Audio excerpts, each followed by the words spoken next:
Assalamualaikum warahmatullahi wabarakatuh semua.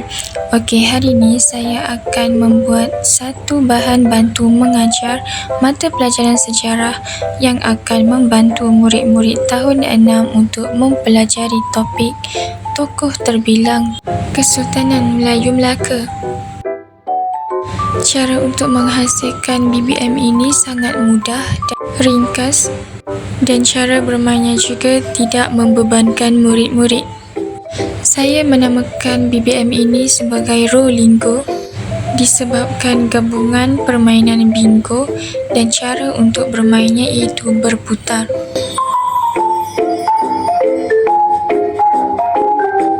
BBM ini juga dapat menyertakan sudut bacaan maklumat tentang tokoh terbilang Kesultanan Melayu Melaka yang boleh dibaca oleh murid-murid tahun 6 sebelum memulakan permainan.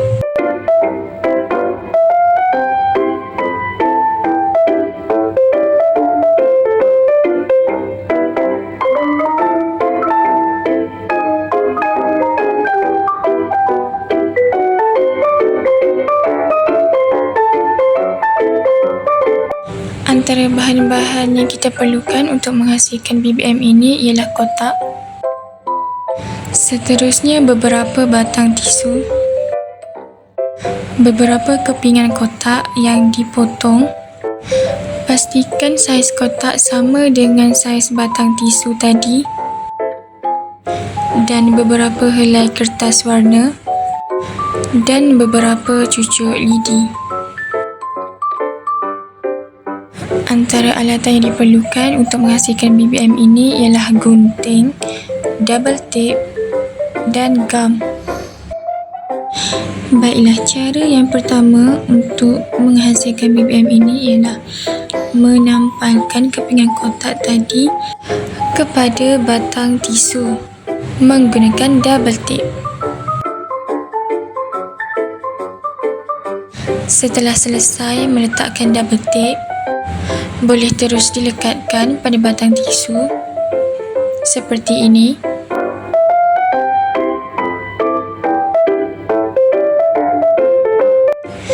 Tampalkan kepingan kotak kepada batang tisu sehingga batang tisu membentuk kepada segi 4.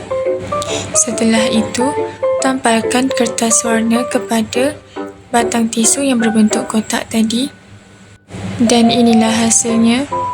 Setelah itu, gunakan kertas warna untuk mencetak bahan-bahan maklumat topik dan lekatkannya pada kotak ini. Anda juga boleh menghias kotak ini menggunakan gambar-gambar yang bersesuaian dengan topik. Pastikan anda menghasilkan 3 kotak ini.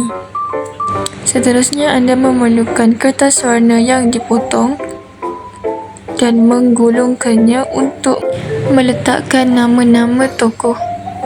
Setelah menggunakan double tape untuk melekatkannya, pastikan anda mengulangi langkah sebelumnya yang menampalkan kepingan kotak kepada batang tisu tadi.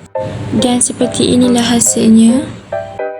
Langkah seterusnya, anda memerlukan kotak dan lidi, iaitu dengan memasukkan lidi ke dalam kotak seperti cara di atas. Pastikan anda memotong bahagian-bahagian lidi yang boleh membahayakan keselamatan murid. Anda memerlukan 4 batang lidi untuk dimasukkan ke dalam kotak. Baiklah, setelah menghias kotak, inilah hasilnya. Untuk melengkapkan BBM, anda perlu memasukkan kotak maklumat yang kita hasilkan tadi ke dalam lidi seperti yang ditunjukkan dalam video. Dan pastikan kotak-kotak maklumat tadi boleh bergerak dan berputar. Seperti yang anda lihat, saya menghias lidi yang terkeluar daripada kotak dengan kertas yang digulung dan bahan hiasan yang lain untuk menjaga keselamatan murid semasa memulakan permainan BBM ini. Penggunaan elemen warna yang ceria dan terang dapat membantu untuk menarik perhatian murid untuk bermain. Seperti yang anda lihat, saya juga menyertakan sudut maklumat dan sudut arahan untuk bermain. Sebelum memulakan permainan, murid-murid perlu membaca arahan yang diberikan. Apa yang perlu murid lakukan ialah dengan memutarkan kotak-kotak maklumat yang disediakan, dimulakan dengan tokoh pilihan. Sebagai contoh, apabila murid memutarkan kotak maklumat yang pertama dengan parameswara, maka murid perlulah mencari maklumat-maklumat yang berkaitan dengan parameswara pada kotak-kotak maklumat yang berikutnya. Setelah selesai, murid perlu menyebut bingo dengan lantang. Sekiranya jawapan murid kesemuanya betul, maka murid akan mendapat hadiah daripada guru. Manakala sekiranya terdapat jawapan yang salah, maka murid akan didenda. Setelah murid yang pertama selesai bermain BBM ini dan langkah bermain diulangi murid yang seterusnya. Itu sahaja daripada saya. Saya berharap BBM ini dapat membantu murid-murid tahun 6 untuk mengingati fakta tokoh terbilang Kesultanan Melayu Melaka. Sekian, terima kasih.